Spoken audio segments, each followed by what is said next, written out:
Hello, Anna. It's so great to have you on my little show. I was waiting for this one. Welcome, welcome. Thank you, Lucy. I'm so thrilled to be here. Any opportunity to speak with you makes my day amazing. So this is a good way to kick it off. But yeah, very Um, excited to speak with you. well, you're delightful, and it's Friday, so it's a Yes. for us. This is a safe, casual space and time to catch up on all good things. We'll obviously talk about contracting, and we'll talk about legal tech more generally. You've had an interesting, very cool kind of career trajectory. You've dabbled in things. Everything's moving and changing so quickly. Tell us a little bit about Yes. your background and what you're doing these days. Absolutely. So, for those who don't know me, I'm Anna Richards. My current role is I am head of community at Brightflag. We're an ELM provider. Hit me up if you have any questions about that. But I have come from about 20 years in legal tech and legal ops. I did a stint in e-discovery to start my career, and then moved into building and leading legal operations teams at SaaS, high growth SaaS companies, and then Fortune 500 companies. But you also alluded to, I had before coming to Bright Flag, a chance to go and work in the legal AI startup space to go and figure out what that was all about. So I was at a company called Udia for about a year, just kind of seeing what was happening there. And I had a chance to lead transformation with an old CLO at his company and had a really good time really getting elbows deep in what is happening in AI in the legal space. So now I get to just talk about it with smart people like you and like folks who come on my podcast and get to know the Bright Flag product, which is AI native, and all these things that we've talked about, and even from e-discovery days, like when there was OCR and Boolean searches and relative, all of this stuff that turns out we were doing it before it was cool. So yeah, Amen, it's been sister. fun. Amen. In my little space, we used to say like, but contracting being sexy, and all my peers and everything. When I was in house at Microsoft, we're like, nobody thinks that. You're the only one. And my little team, our unofficial tagline at Microsoft was like, we make contracting sexy, guys. I Um, love it. Of long course, that was story your short, tagline, yeah. Lucy. And yeah, so and here we are. Look at this topic. It is becoming sexy, isn't it? Or It certainly sure is. the tech aspects of it. So Yeah. let's see. Where do It. we dig in first? Where should You we know what? You start? mentioned something about having your podcast too. So the I've been told for a couple of years, oh, you should do podcasts. I'm like, no, I don't know where to start. And so, like I said, I have my own little show that I created just this way, and it's super easy. But what's going on with all the podcasts out there? Do you have favorite ones? And like, tell us about yours so people can tune into what you're Oh, doing. sure. I should do more than I do. I certainly, I was privileged during my career. This is kind of maybe where I'd like to like focus on with this topic is Sure. there are lots of untapped opportunities in this space to be visible and to bring up the conversations that you find valuable, and it's sort of there for the taking for the folks who are brave enough to raise their hand and willing to be a bit vulnerable, because the visibility is quite vulnerable. Oh But it yeah. has only ever served me in my career. And so, I'm now the host of In-House Outliers, which is Bright Flag's podcast. It's actually one of the first podcasts I was ever on, like as a Mm-hmm. legal operations professional. Mm-hmm. So it's a very full circle moment. I actually just had an episode, I dropped an episode yesterday with Mario Carroll on. So, I had been on Pearls on Gloves Off, which is hers, which is great. The Right. Clock Talk podcasts are great to check out as you're like learning. There's a ton out there. I don't think I can say any favorites except for, I'm going to be biased and say mine. But it's been very, very fun to be Yeah. able to pull conversations forward and make them visible with folks who come on. The nuggets that I can like get from any one conversation with people are just like kind of mind blowing. And it speaks back to the power of human connection. I think we all move so fast and have enough similar sort of vernacular to talk at a certain altitude, but when you get to dig in with somebody and you start seeing what they're really passionate about or what they're really struggling with, or the things that like come out of real human to human conversation, like the value is just incredible. And so I've been having a really good time getting to practice interviewing. I get Sure. to do that for a job now, and it's Yeah. pretty incredible. That's great. So what is your role at Brightflag exactly? Yeah, so head of community, my purpose and the reason I exist is to make connections between folks in this industry and to give a platform to have those conversations elevated. So, what is actually on people's mind out in the legal operations, legal kind of tech space? What is new and worth talking about? Mhm. Where is there commonality and pain? I also am in charge of, putting content out to hopefully give back. My real why for this job is to be of service to this industry that I've been in for my entire career. And I'm so privileged to have that opportunity. But so I get to speak from my perspective on, this is what I'm seeing that matters. These are like things that I have learned that I hope can benefit other people. So, blogs, LinkedIn posts, podcasts, like you mentioned, webinars. One I'm really proud of that we did recently is a series on women and career development and community. Oh, So that was nice. a recording I did with three other really senior, really amazing women in legal operations. It's up on the Bright Flag site and recorded, but that came out Cool. of reviewing a comp report that we did where we still see a 70 cents to the dollar discrepancy in pay for gender. So women making about 72 cents to a dollar for men, even in our industry, which is so female dominated. And I was like, Right. this isn't right. We should talk about it. And so Yeah. the team at Bright Flag was like, great, do it. And I got to reach out to these awesome women and we had these really good conversations. And I think coming up, we'll have a live Ask Me Anything with the four of us where folks can come on and say, like, how did you like use this data or other data to get ahead? Like, what are Yeah. the biggest challenges you face? Like, I'm facing this, how might you approach it? And really start doing that knowledge sharing in a really like kind of bespoke way and connect with Interesting. people. I'm really excited about it. So Yeah. Well, so okay, it sounds like you are the right person for this. I mean, the amount of energy oh, that you're bringing to this, it's exactly. amazing. And that's what everybody wants, right? We want to hear from authentic people who really like what they're doing and who understand the subject matter. You mentioned something about you get to talk about what's new and exciting. Let's Mhm. let's let's jump right into that. So besides your cool Let's do job, which is super super cool and new and exciting, and I can't wait to check out some of your latest guests. Um, it. let's talk about what's new. What's new and exciting. The pace of craziness right now. I don't know what else to call it. The pace of change is the more polite thing, but it feels like a bunch of craziness in legal tech. Mhm. Right? You've joined a company that was recently acquired into a very big organization, Walters Kluwer's, and we've seen these things, play out in different ways. But tell me a little bit about kind of what are you seeing maybe on the horizon for Mhm. legal tech and some of these acquisitions we're seeing. Like what do you think is going to be happening here soon? Not even specifically in the ELM space, but just legal tech.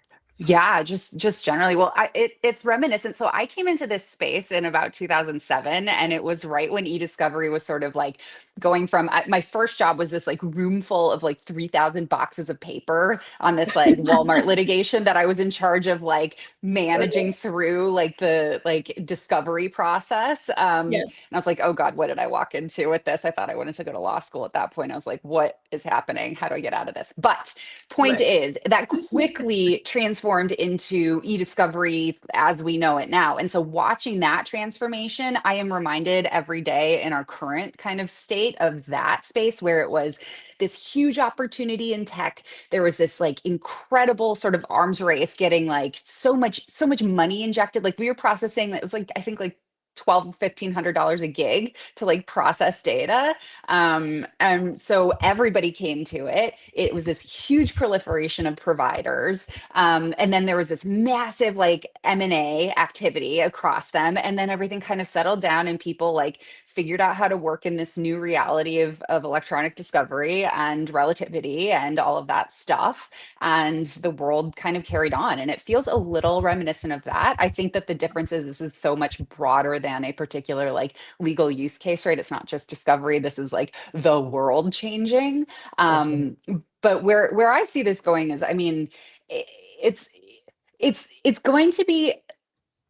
it's going to be interesting to see where point solutions continue to make sense and where there continues to have a need for a system of record of some sort. And Right. then how we wrap that in AI, because I can't imagine too far in the future, I can imagine that not too far in the future, we're going to be working from a single sort of command center that is attached to all of these different point solutions and systems of record that can go forth and get us what we need from there. And we kind of have that as that's a real assistant, right? Where you're sort of living with this thing that is wrapped around all of your tech, and you So interact wait, with this single not an space. email? Are you saying we're really going to switch out of living an email and it will all be connected through something? I mean, is that I really the future we have? I'm curious to see my personal preference, and maybe this is just me like wishing out loud, but if it connected to my email, like there's a lot of like connectors that'll do that, like summarize your day, tell you who you need to respond to, create this sort of like this is how you should get back out. But working from like some sort of dashboard, like I have every day, okay, just for me, I have Claude, Gemini, and ChatGPT open all the time. I am bopping between all three of them for different things. I have skills, I have GPTs. And so if I had one place where I Yeah. could just work from there and it would go out to, you know, my Gmail, pull back everything that I needed to respond to, I'd give it my high level, it would go forth and do that for me. But say I wanted to understand what's going on with this firm, like where are we at in terms of like this PO, how like how did we do this contract last time, like have a place to work from where these like point solutions are connected, or these systems of record is a better way to talk about them, Yeah. to a single place that you interact with. That's where I kind of see us Yeah. moving to. Yeah.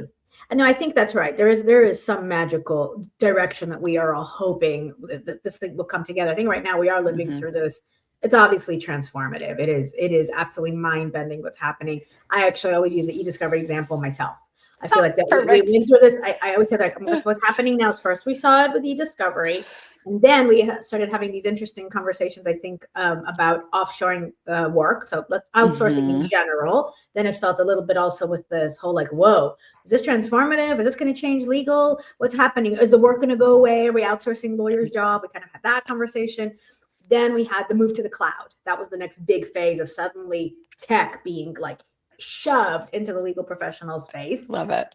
Right, had to happen. COVID amplified it right after the cloud conversations. COVID came in, it's like, see, told you you should be storing your stuff in the cloud, right? That all happened, and Oh, then it just feels like AI swooped in. I feel like AI, obviously it's been around, but now that it's so democratized and available, it feels like it happened overnight, right? I don't know about you, but my parents are talking about it, my neighbors, my yeah. kids' friends, the parent. I mean, everybody is using it, so it's very much now become so it's like when you use your cell phone for work and for home, and you're like, oh wait, it's all in here now.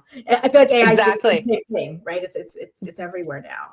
So I would agree. And I think the other thing about it that's like an interesting kind of thing as we step back and look at it, especially as you're trying to bring it in like into, because the way I'm working with it now and the freedom I have now is so different than like this time last year when I was at John Deere, like working to bring in, like we were trying desperately to move forward with a co-pilot pilot. And it's just, knowing now, if I had known now what I know then, like it would have been such a different approach. I Sure. think this change is always changing, and it is Right. a really different way to manage like the change. You have to have a different approach because it is not just like, oh, it's an inconvenience. It's truly an identity threat for Yeah. folks. And I think Yeah. understanding how to have those conversations and understand how to make this like approachable for folks who understandably have concerns and legitimate concerns is it's a That's really different art to the change management piece of it these days, I I think think. I love that you brought up change management. It is one of my absolute favorite words and concepts. I have somewhere here. Let's see if I can be super savvy with my little system here. Wow, change Ooh, management. Wow. I love nice. to be able. This is as high tech as I have so far with my production team of me. I'm impressed. Yes, this was it. It's all coming out now. But change management is so underestimated every time. And with Mhm. AI, from a technical perspective, it's interesting because there's less change management, meaning that you actually can start using it, tomorrow. Like Yep. that change management is very different than when you're implementing a system, Mhm. right? Mhm. One type. But this change management is all about just there's a fear that is very different than any other tech that when tech is brought in, there's a fear of just like, well, I don't get it. How am I going to figure it out? This now is a fear of like, it's moving so fast. I feel like everybody around me knows more than I do. my job's at stake. Like I'm, channeling Yeah. what we're hearing. So I love that you said that it is a different type of change management. So if Mhm. we as a community weren't excellent at change management to begin with, because the jump to legal tech has always been fast and furious. Now Yes. it's twice as important. So I love that you brought that up. Mhm. We've talked a lot Mhm. about AI, of course. We cannot have a conversation without talking about AI. But let's shift to my favorite topic. And you are in an ELM world now, so I've always kind of Yes. poked with this. Is there such thing as enterprise legal management? Like everything the law department does, well, I'll be living in one system. Tell me a little bit. Is my poking aggravating, or am I getting a little bit accurate? Like, is it possible to really live in one system yet? I love this. I love this. Well, I mean, I think that again, like what a time to be alive. This Yeah, feels yeah, to me like the reckoning for actual ELM, not even ELM, just like matter management, which like candidly has always been just such a struggle to do, let alone do well. yep. Knowledge management. I swear to God, I have sat so many times looking across like a mess of a SharePoint site and just being like, do I do this or do I just trust that the robots are going to figure this out at some point? Because it's so much human capital. It's burned so many calories and then it immediately is useless. And it's just like, oh, what is this? What a donut. The delicious Yeah. donut is what I'm hearing. Yes, big Joking. donut, Yes. cream filled. Right. So yeah, like this I think is going to help us actually move toward effective ELM. Let's go back to that. And so I'm going to be speaking about this at Clock, as well Okay. as probably some other places, but we are now on the cusp of a world where these data points that we have never really been able to do anything with because they've been buried are going to be coming out of data that is now clean and structured and truly apples to apples, that are now surfaced, and you have all of these data points now available and surfaced that very quickly not only can humans but like the machines start drawing patterns across, which then Mhm. allow you to make really smart decisions. And I think once folks see that start to happen, the motivation to move things into a centralized like system of record that then can have that structured data applied Yeah. becomes so compelling. Like it's like, Mhm. why wouldn't you? Yeah. Because you're going to be able to make portfolio level decisions, not just react to matter issues. So it's Sure. something that I'm super excited as I'm starting to see. Like, for example, something that I saw recently is you can tell like when all of your timekeepers are billing you for the same meeting that they sat in on the same day at the same time in the same room, and Oh, like maybe that's fine with you, like no judgment, you take whatever bills you want. I wouldn't be cool with that. no. I'd be like, this Let's is one judge meeting, that. guys. Yeah, Let's judge that. let's It's use some absolutely discernment. terrible. But like it was coded properly. You just Yeah. wouldn't see that because you're not looking into every timekeeper next to each other, Right. date, time, like all of this like context that might be in like the narrative, Right. and have these other pieces coming together. But that is the kind of stuff that is like surfaced that you're able Yeah. to make decisions on. And think about that when it comes to like, all right, how are we thinking about benchmarking? How are we thinking about the value that we want delivered from this? Maybe this isn't like the bet the company case, so it is like lower like risk, and so we're going to make different decisions on it, but we now have visibility to get like really good value back. Like Yeah. the possibilities are just so endless. I'm so excited to see where it goes. And so yes, I do think that enterprise legal management now more than ever is possible. Can be a I don't thing. think it's like easy yet. You still Right. have to do the work to get all of your stuff into a single place, and that Sure. single place needs to structure your data appropriately. Yeah. Quick plug for Brightflag. Like there's a reason I came to work for this company, so forgive me, but Yeah. I truly believe in the product and something that it does.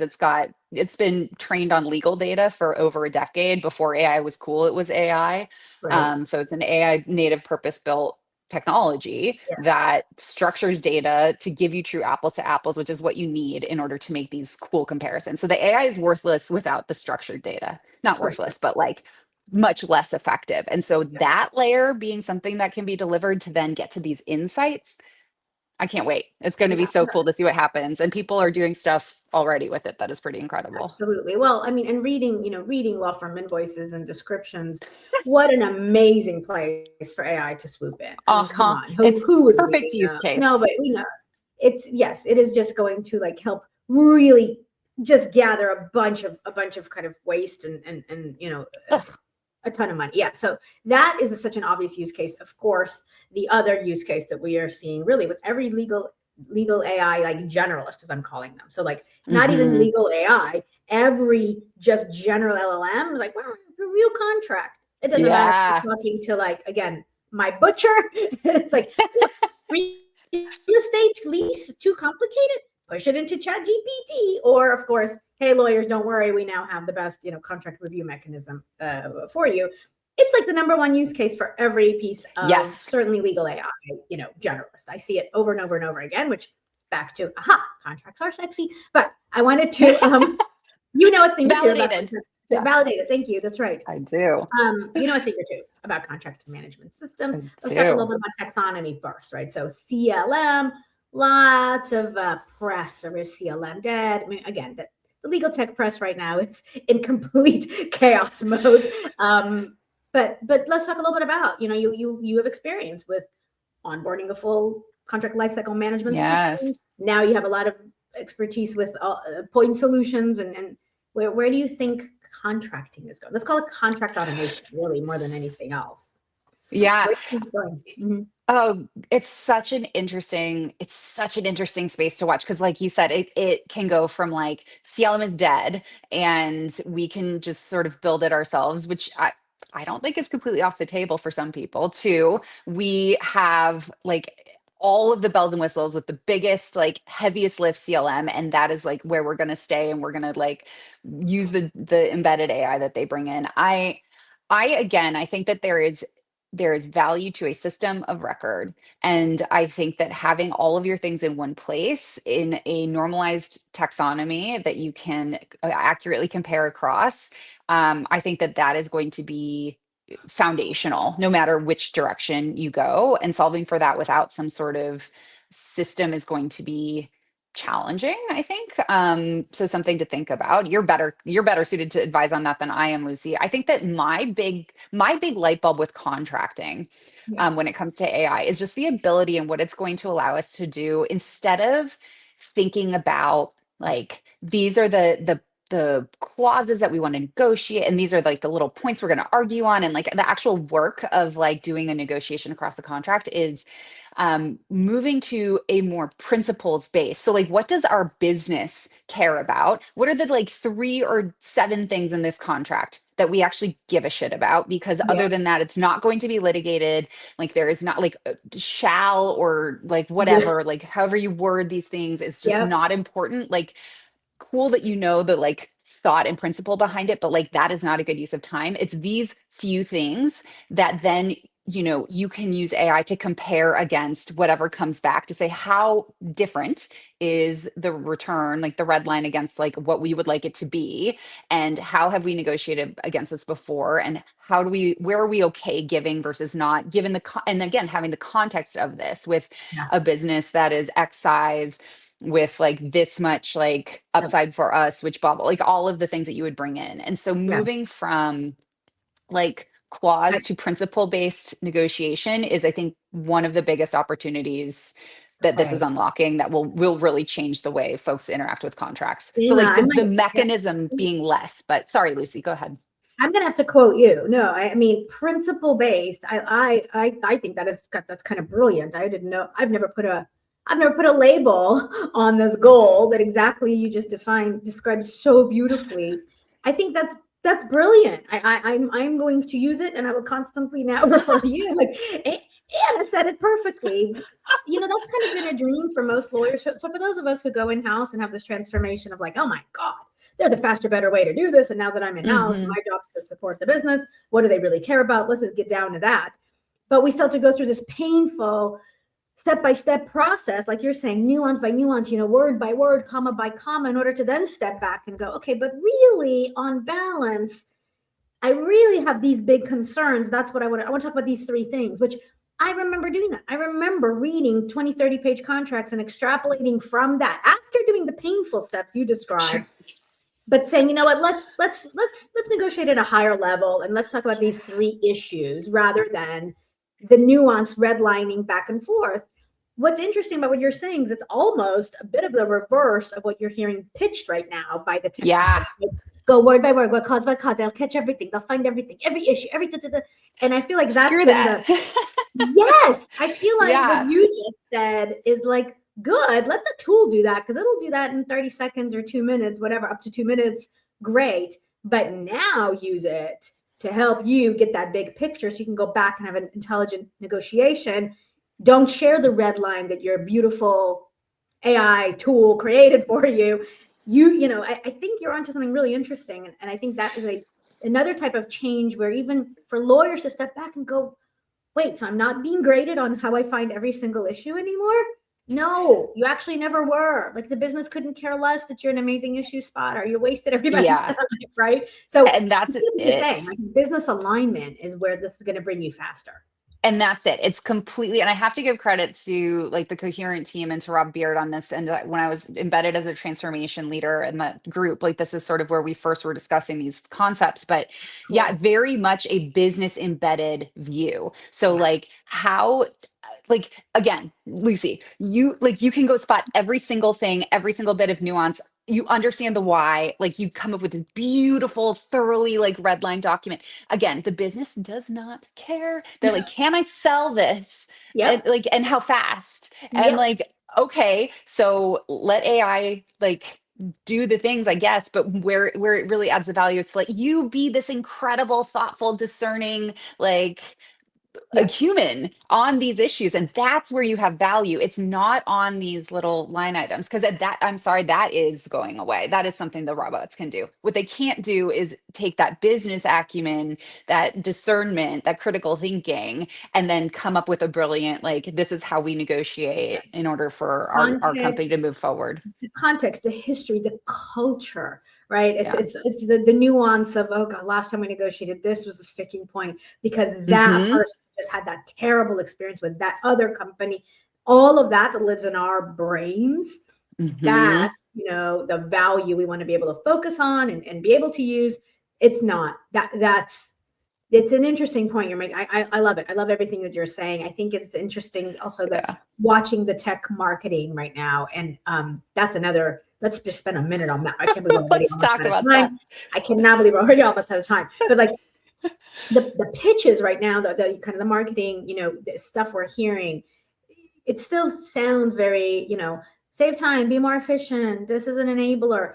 What's the new pitch? I mean, I think it's what you're saying. It's like Hmm. elevate your entire professional experience out Hmm. of the weeds somehow. It's like, I don't know, is there a better story? Not that neither of us are marketing experts, but like something's something's missing. There's a lot of money being thrown in marketing, obviously, always has been. I find the content to be very fluffy. I don't find it very useful substantively.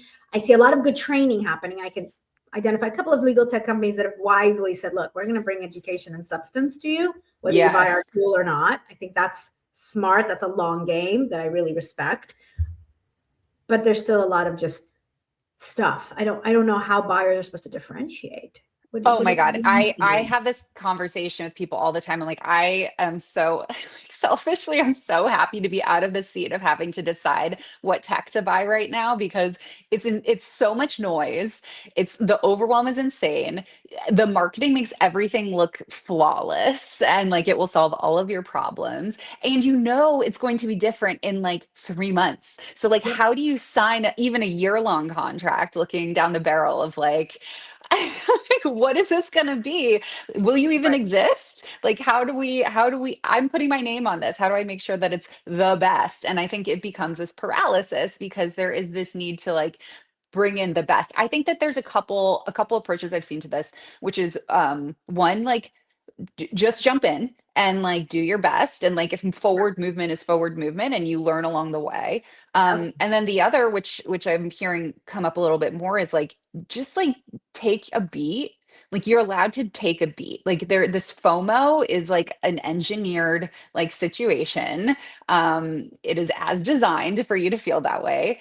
If your team is not ready to, they're not Yeah. mature enough to like move forward with things, if like you like have other priorities going on, if like take a beat, assess, like figure out what you're actually trying to solve for, what are the actual blockers. Yeah. I mean, I think then we go back to some of our like core competency change management, like what are we actually solving for within a process that has many discrete tasks? Are there tasks that we can pull out to tackle, maybe in a smaller bite-sized chunks? Um, who do we want engaged in this? It may not just be the tech savvy champions. It's probably a mid-level influential person who can then speak to you or to your like maybe detractors differently, like kind of these principle-based things. But it's okay to take a beat and to like think clearly about like what it is that you want. I do think that that also requires though real alignment with your leadership because they're just getting pitched. They're getting pitched as much as Yeah. anybody Right. else and they're getting the pressure on like why aren't you moving? And there needs to be a really clear like we are and this is how we're also thinking about it and this is how we're being like responsible whether that is like action Jackson or whether it is taking a beat. Amazing. Wow. Yeah. Okay, so we're at time, but Oh, Lucy. I can't. I know. We could just we should just do this weekly. You and I just together. Let's keep doing this. I feel like we could, yeah. Thank you so much, Anna. I love Oh, take a beat is the best parting words I could probably summarize it. Like everybody, it's okay because the FOMO is insane right now, yeah, and people are yeah, making crazy fast decisions. There's some are bad decisions. You can't like it's just there's a lot going on. So it'll all be here tomorrow. Take a it beat, will. understand your team, understand their comfort with change, understand their interest, and kind of make sure people are marching together. So Yeah. I love that. Thank you so much, Anna. Until next Ah, time, because there will be another time. We have to do this again. I would be thrilled. This has been a joy, Lucy. Thank you so much for having me. Thank you so much. Until next time. Bye bye, everybody. Bye.